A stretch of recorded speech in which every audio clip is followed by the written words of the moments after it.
जी बेटा, अब हम क्या काम करने जा रहे हैं? We will see the velocity time graph और फिर उसके फीचर। ठीक है, किसी भी ग्राफ के जैसे मैंने आपको कहा दो फीचर होते हैं, एक उस ग्राफ का ग्रेडियंट, तो हम देखेंगे कि इस ग्राफ का ग्रेडियंट किस चीज को रिप्रेजेंट कर रहा है। दूसरा उसी ग्राफ का एरिया। ठीक, तो हम क्या करते हैं, एक वेलोसिटी टाइम ग्राफ यहाँ ड्रॉ करते हैं। ड्रॉ करने के बाद हम ये काम करेंगे कि हम उसके फीचर्स को बारी बारी देख लेते हैं। ये मैंने एक velocity time graph, velocity in metre per second and this is the time in second. मैं क्या काम करता हूँ, मैं कहता हूँ कि जी ये जो पॉइंट है, let it be initial velocity. यहाँ से बॉडी ने अपना स्टार्ट लिया है, और ये जो पॉइंट है ending point, that is final velocity. और जिस टाइम पे बॉडी ने रीच किया है फाइनल वेलोसिटी, उस टाइम को मैं टी कह देता हूँ।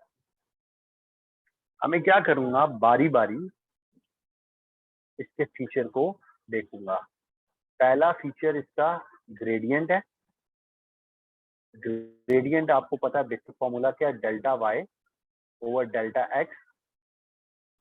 डेल्टा वाई यानी वाई में जो चेंज आ रहा है, तो दो पॉइंट्स हमने लिया है, वो है V minus Q divided by T minus zero. This is T minus U over T. तो ये किस चीज को रिप्रेजेंट कर रहा है बच्चों? ये एक्सेलरेशन को रिप्रेजेंट कर रहा है। तो हमें क्या पता चला? हमें ये पता चला कि the gradient of velocity time graph represent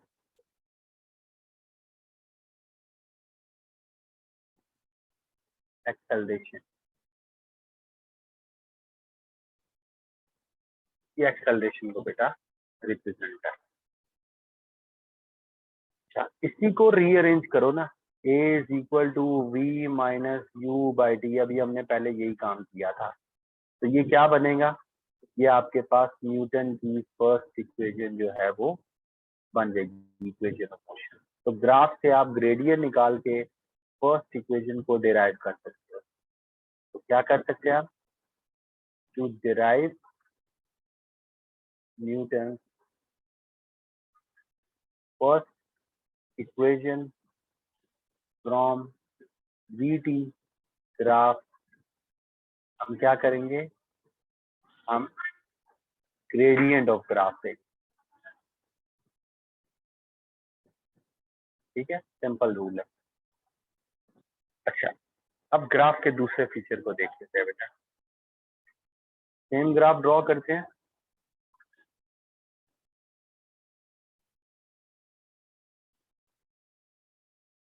अच्छा, हम इस ग्राफ से न्यूटन की इक्वेशन क्यों लगा रहे हैं? क्योंकि ये एक स्ट्रेट लाइन ग्राफ है। स्ट्रेट लाइन ग्राफ का क्या फीचर होता है, मैंने आपको पहले भी बताया था। इसमें ग्रेडियंट स्ट्रेट है, यानी एक्सेलरेशन कांस्टेंट है। और ये जो इक्वेशंस हम डिराइव करेंगे, that is for constant acceleration.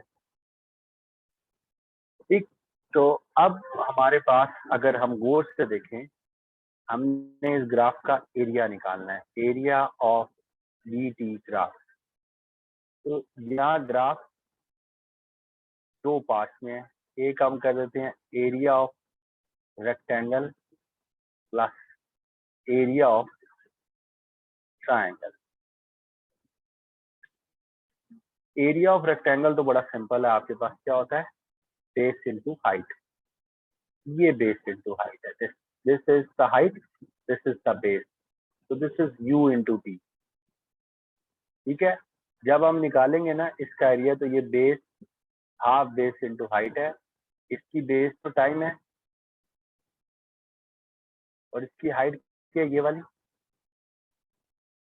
This is v, this is u, तो height is v minus u. अब v माइनस यू क्या बनता है बेटा? v माइनस यू बनता है at, तो रिप्लेस दिस वन हेयर। ठीक, तो ये क्या बनेगा, ut प्लस हाफ t, और ये बन जाएगा at। तो by rearranging it's ut plus half at, और ये डिस्प्लेसमेंट को रिप्रेजेंट करता है क्योंकि इसकी जो बेस यूनिट है वो डिस्प्लेसमेंट को रिप्रेजेंट करते हैं। हमें क्या पता चला, हमें पता चला area of VT graph represent the displacement.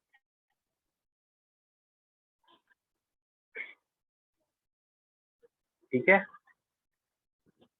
अच्छा, अब हमारे पास दो इक्वेशन है। थर्ड इक्वेशन यहाँ कैसे डिराइव करें, v is equal to u plus at। Third equation is, second equation is s is equal to ut plus half at square. तो आप सिंपली टाइम को सब्जेक्ट बना के यहाँ रिप्लेस कर दो, तो ये क्या हो जाएगा step, ut plus half a। बेटा टाइम क्या होता है आपके पास, टाइम होता है v minus U over a।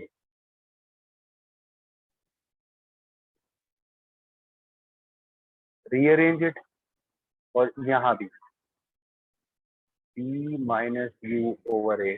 Time नहीं होता ना थर्ड इक्वेशन में, तो आपने टाइम को क्या करना है, रिप्लेस करना है, b माइनस यू का whole square divided by a square.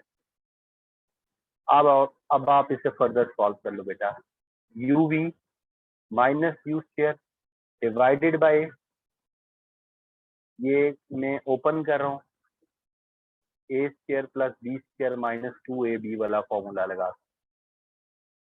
आपने एलसीएम लेना है, तो ये आ जाएगा 2uv minus 2u square plus c square plus u square minus 2uv।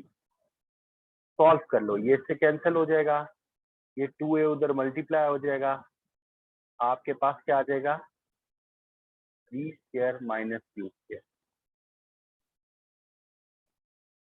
ठीक, तो हमने इन दो इक्वेशन से थर्ड इक्वेशन लिखी है। पहली इक्वेशन कहाँ से डिराइव हुई है, सिंपल ग्रेडियंट को फाइंड करके।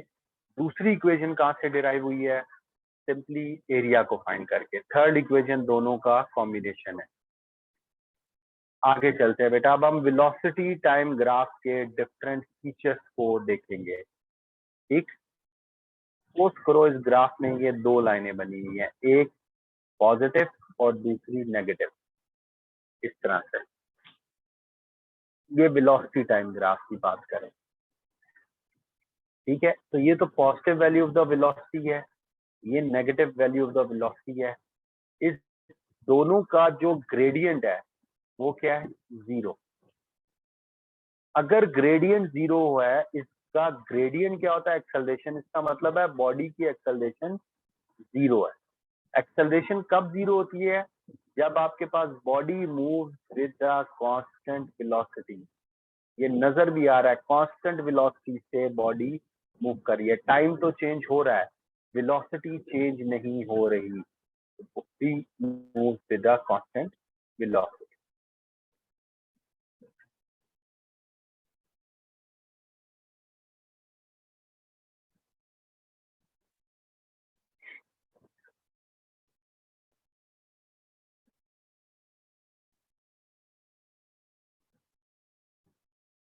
अब यहाँ देखिए बेटा, इस ग्राफ के ग्रेडियंट का पहला फीचर ये है कि ऊपर नीचे से ऊपर जा रहा है तो पॉजिटिव होगा, स्ट्रेट लाइन है तो क्या होगा, कांस्टेंट होगा। अब इसका मतलब ये हुआ कि ग्रेडियंट इसका एक्सेलरेशन है, तो ये एक्सेलरेशन पॉजिटिव है और ये कांस्टेंट एक्सेलरेशन को रिप्रेजेंट कर रहा है, यानी body move with a uniform acceleration. Uniform acceleration कब होती है, जब आपके पास एक फोर्स एक्ट कर रही हो, जैसे वेट है, सिर्फ वेट एक्ट कर रहा हो। अब वेट क्योंकि चेंज नहीं हो रहा, फोर्स नेट फोर्स एक ही है, तो आपके पास एक्सेलरेशन भी चेंज नहीं होगी, वो एक ही वैल्यू देगी, तो वो आपके पास क्या होगी, कांस्टेंट। अगर मैं इस चीज को देखूं तो ग्रेडियंट किस चीज को रिप्रेजेंट कर रहा है, ग्रेडियंट नेगेटिव, क्योंकि ऊपर से नीचे आ रहा है, लेकिन क्योंकि स्ट्रेट है तो ये कांस्टेंट है। इसका मतलब ये हुआ कि यहाँ जो एक्सेलरेशन होगी वो नेगेटिव वैल्यू होगी उसकी, और वो कांस्टेंट होगी।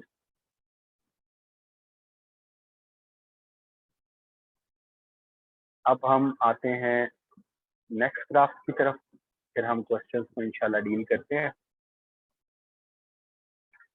ये देखते हैं बेटा, सपोज कर लो ये ग्राफ इस तरह से जा रहा है।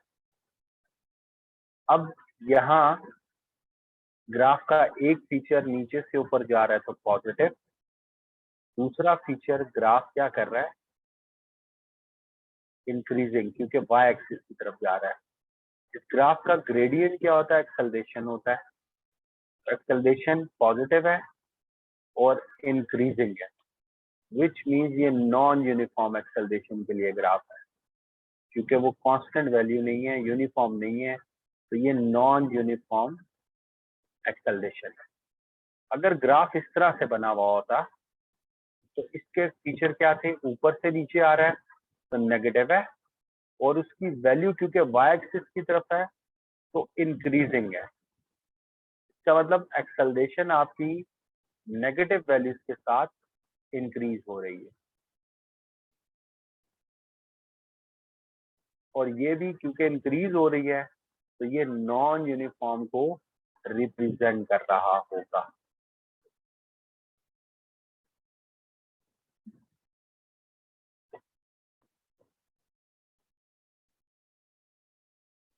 अच्छा, ग्राफ बेटा अगर यूं बनाए तो इस ग्राफ का ग्रेडियंट एक तो नीचे से ऊपर जा रहा है तो पॉजिटिव होगा, और एक्स एक्सिस की तरफ है तो ये डिक्रीजिंग होगा, which means the acceleration is positive but the values of acceleration is decreasing।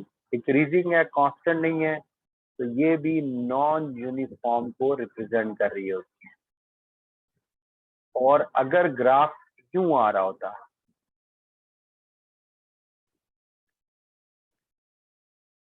इसका क्या मतलब है, ग्रेडियंट आपके पास नेगेटिव है और वैल्यूज उसकी डिक्रीज कर रही हैं, विच मीन्स जो एक्सेलरेशन है वो नेगेटिव और डिक्रीजिंग है,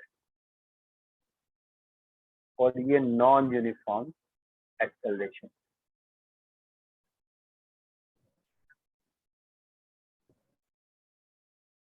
कि जब भी आप क्वेश्चन कर रहे हो तो आप एक फ्री बॉडी डायग्राम साइड पे पेंसिल से बना लो, या रफ ब्लैंक पेज पे आप वो काम कर सकते हो, सिर्फ अपनी सहूलत के लिए, ताकि आपके लिए चीजें आसान हो जाए।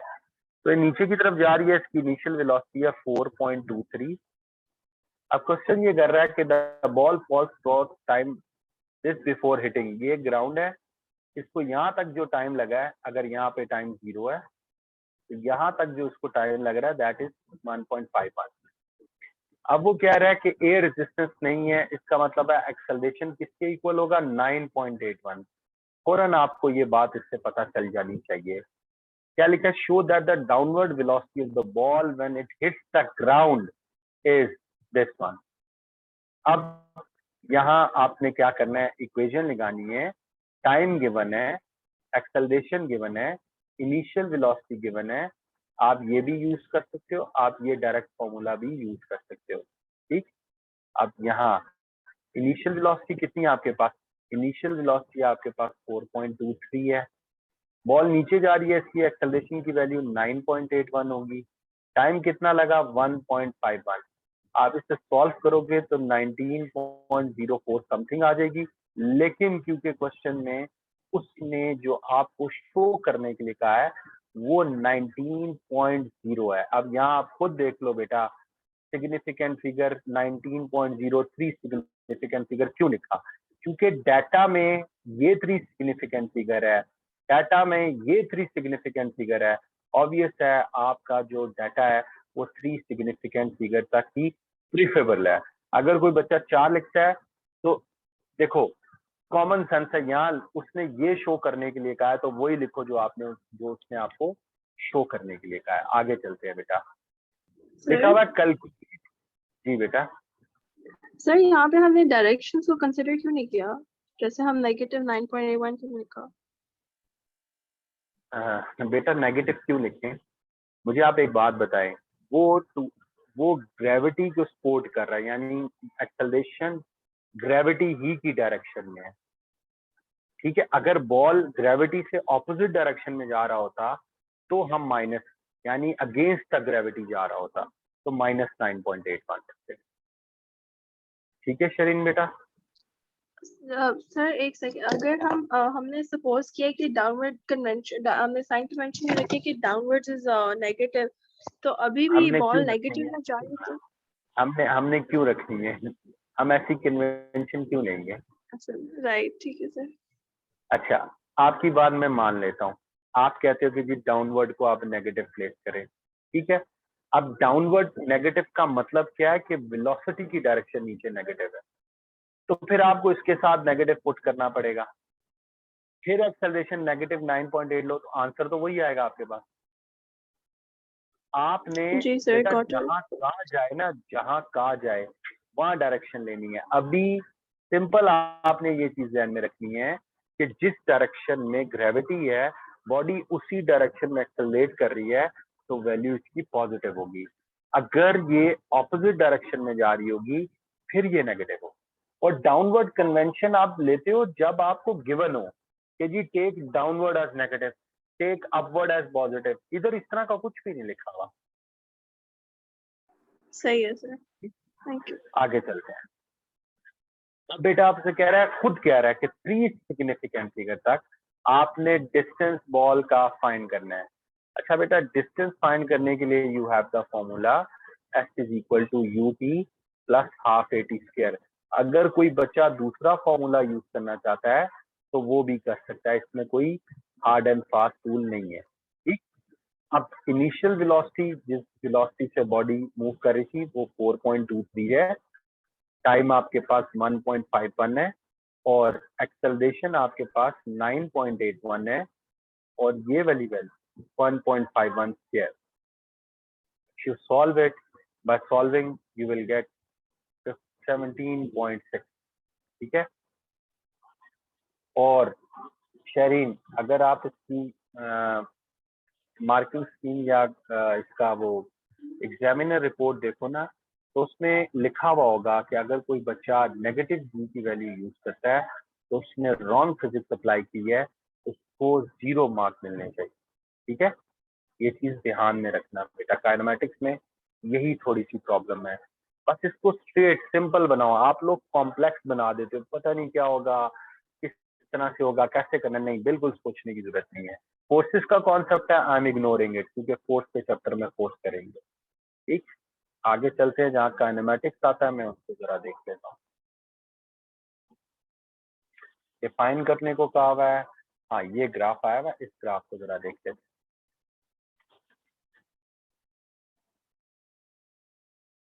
जी, a girl falls vertically on a trampoline as shown in figure 2.2. The trampoline consists of a central section coated by the springy material. At the time t0, the girl starts to fall. अच्छा, अब देखो बेटा, ये वो point है जहां से girl ने ये नीचे गिरना शुरू किया। ऑब्वियस है, टॉप हाइट पर हमेशा इनिशियल वेलोसिटी क्या होगी? 0 होगी। जैसे जैसे नीचे जा रहे हो, हाइट क्या होती जा रही है? कम।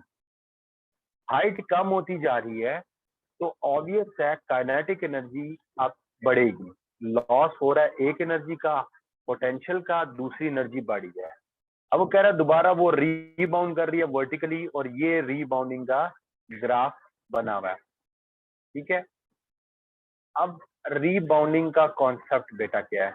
अगर आप ये देख रहे हो, ये सी दिस वन, ये देख रहे हो, ये लाइन क्या शो कर रहा है?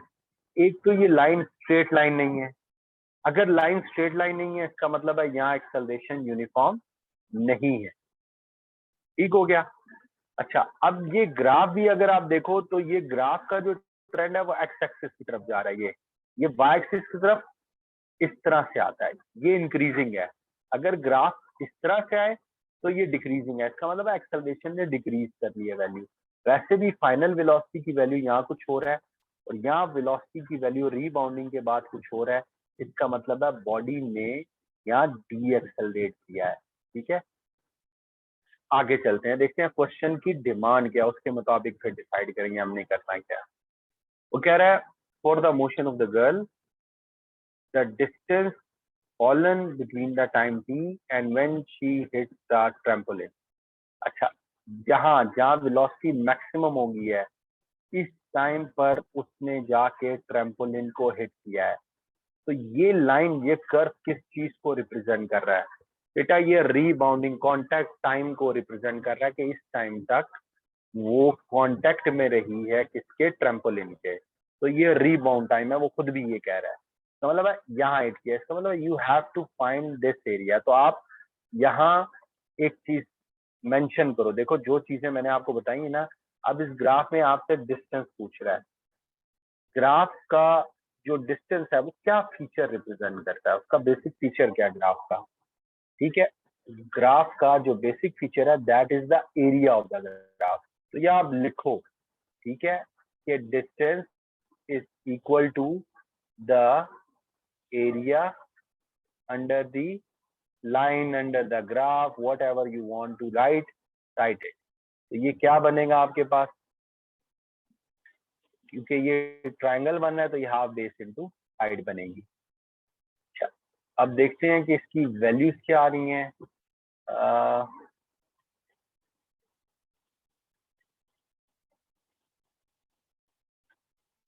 8.4 8.8 4 का गैप है, तो ये 8.8 है। 0.5 0.6 0.7 0.8 पॉइंट, ये बेटा बन रहा है हाफ 8.8 इंटू 0.9, ये बनता है 3.95 सॉल्व करके। ठीक है, अच्छा अब 3.9 है, 96 है, तो हम अपना आंसर कितने सिग्निफिकेंट फिगर में दें?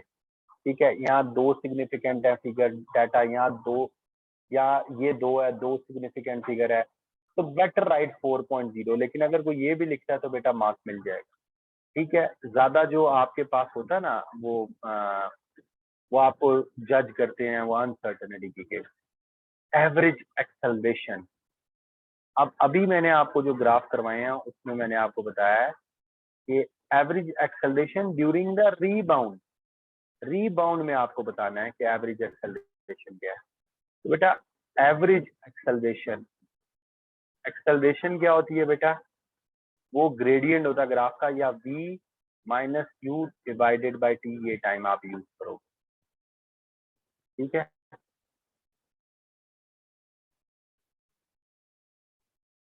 अब फाइनल वेलोसिटी क्या लेनी है आपको?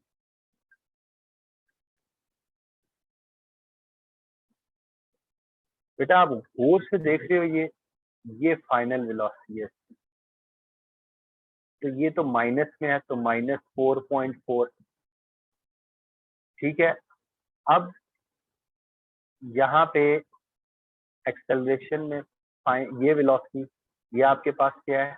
8.8, और रीबाउंडिंग टाइम ये है, ये वाला 1.4 और ये 0.9, तो ये आपके पास कितना बनता है? That is 0.5। If you solve it, यार आपके पास 26.4। अगर आपको याद हो मैंने अभी क्या कहा था, क्योंकि लाइन ये डिक्रीजिंग ग्रेडियंट है, ऊपर से नीचे आ रही है, तो ये नेगेटिव को रिप्रेजेंट करेगी। ठीक है, तो ये नेगेटिव एक्सेलरेशन है। अभी मुझसे अब्दुल वासे ने ये क्वेश्चन पूछा है कि सर हम यहाँ पर टेंजेंट ड्रॉ कर सकते हैं? तो बेटा नहीं ड्रॉ कर सकते, उसने एवरेज एक्सेलरेशन पूछा है। तो एवरेज एक्सेलरेशन सिंपल, आप ये वाला फॉर्मूला लगाकर यूज करोगे। वो कर्व होगा, जहां उसने एवरेज एक्सेलरेशन पूछने का ना कहा हो, तो वहां बेटा टेंजेंट वाला मेथड आप यूज कर सकते हो। जी, अब क्या कहते हैं, अब इस क्वेश्चन को पढ़ते हैं, ये क्या कह रहा है? तो कह रहा है use figure 2.3 to compare without calculation the acceleration of the girl before and after the rebound. वो कह रहा है कंपेयर करें एक्सेलरेशन पहले क्या थी और बाद में क्या थी। बड़ी सिंपल सी लॉजिक है, मैंने अभी आपको बताया। देखो पहले और बाद में एक्सेलरेशन ग्रेडियंट होता है ग्राफ का। अभी मैंने कहा ग्रेडियंट की टर्म में बात करो। ये स्ट्रेट लाइन है, ये स्ट्रेट लाइन है, ग्रेडियंट क्या होगा? Gradient of both lines are constant.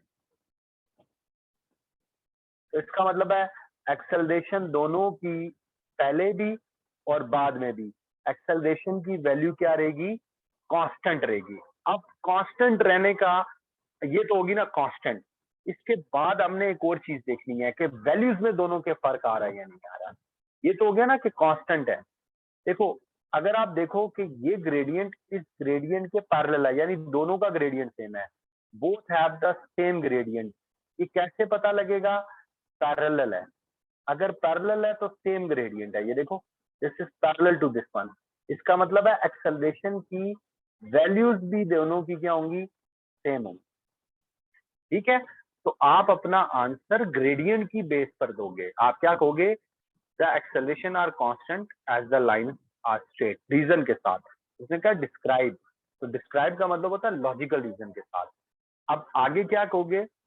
लेकिन यार ये जरूर बताओगे, क्योंकि उसने क्वेश्चन में क्या बात की है जरा देखना। उसमें क्वेश्चन क्या था? Acceleration the ball, acceleration the girl before and after the rebound. अब एक तो आपने वैल्यूज का बता दिया कि जी वैल्यूज कांस्टेंट है, स्ट्रेट लाइन है, सेम ग्रेडियंट है, तो आपके पास एक्सेलरेशन क्या उसका कांस्टेंट है। लेकिन आपने ये भी बतानी है कि दोनों की स्पीड चेंज हो रही है, ऑपोजिट डायरेक्शन में है। ठीक है, ये चीज आपको यहाँ मेंशन करनी पड़ेगी, उसके मार्क है। अब क्वेश्चन ये कर रहा है टाइम t0 से टाइम 1.85 तक बताएं कि without calculation the potential energy of the girl की पोटेंशियल एनर्जी आपने बतानी है। देखो बेटा यहाँ आपसे क्या डिमांड कर रहा है कि आपने क्वालिटेटिवली बताना है। क्वालिटेटिवली का मतलब क्या होता है कि यहाँ आपको कोई वैल्यूज पुट नहीं करनी, न्यूमेरिकल वैल्यू नहीं, लॉजिकल आंसर देना है। तो आप क्या कहोगे अपने आंसर में? आप अपने आंसर में यहाँ ये कहोगे कि जो इसका एरिया है लाइन का, वो हाइट को रिप्रेजेंट करता है। अब अब आगे आप क्या बताओगे? आगे आप ये बताओगे कि जो सेकंड एरिया यानी आफ्टर रीबाउंडिंग, वो स्मॉलर एरिया है। अगर स्मॉलर एरिया है, इसका मतलब है वहां ये आपके पास हाइट, कम हाइट पर रीबाउंड हुई है, पहले ये मोर हाइट पर रीबाउंड हुई है। इसका मतलब है कि अगर ये रीबाउंड के बाद उसकी हाइट लेस हो गई है, तो इसका मतलब है काइनेटिक एनर्जी का left side means there is a loss in kinetic energy. ठीक है, तो अपना आंसर आप ग्राफ का एरिया देखने के बाद डिसाइड करोगे। t0 से t1.85 तक, यानी यहाँ तक वो आपसे पूछ रहा है। यहाँ एरिया ज्यादा है, यहाँ एरिया कम है। इसका मतलब है यहाँ आपके पास हाइट कम होगी, less height means there is loss in potential energy.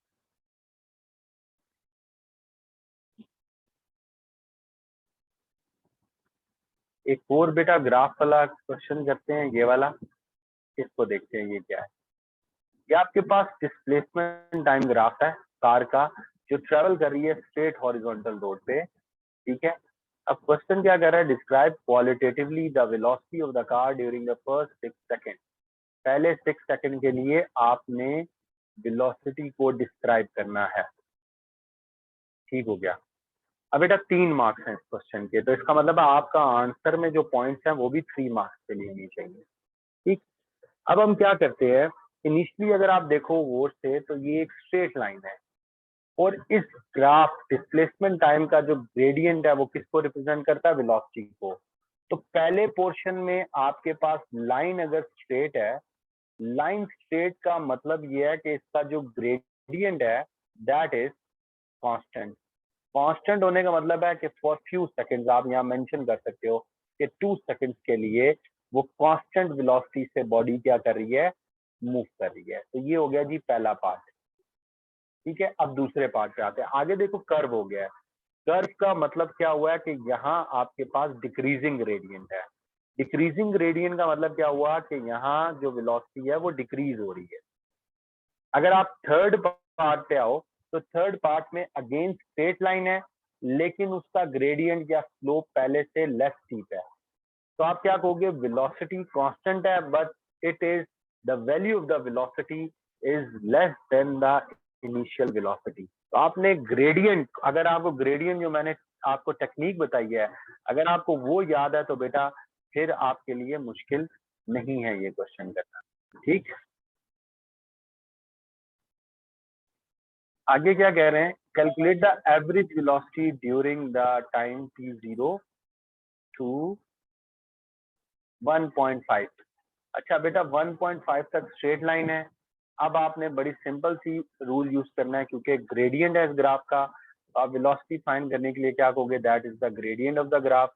अब ग्रेडियंट निकाल लो, तो वो आपके पास देखो 1.5 पे वेलोसिटी 45 है, इनिशियल 0 है, 1.5 माइनस 0, तो 45 divided by 1.5 30 metre per second आ रहा है बेटा।